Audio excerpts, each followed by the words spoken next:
नमस्कार मित्र आणि मैत्रिणींनो, लग्नानंतर होईलच प्रेम या मालिकेच्या पुढील भागात आपण पाहणार आहोत की जीवा फोनवरती मित्राशी बोलत असतो आणि तिथे पाठीमागे नंदिनी आलेली असते, पण हे मात्र जीवाला माहीत नसतं आणि जीवा मित्राला सांगत असतो, अरे मला माझी बायको झेपत नाही रे आणि शोभत नाही रे, ती मला खूप तिचं वजन आहे.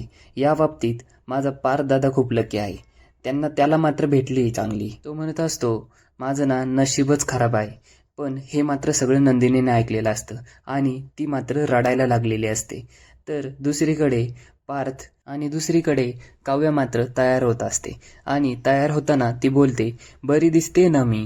तर त्यावरती पार्थ बोलतो, बरी तर दिसताय तुम्ही, पण काहीतरी अपूर्ण राहिले.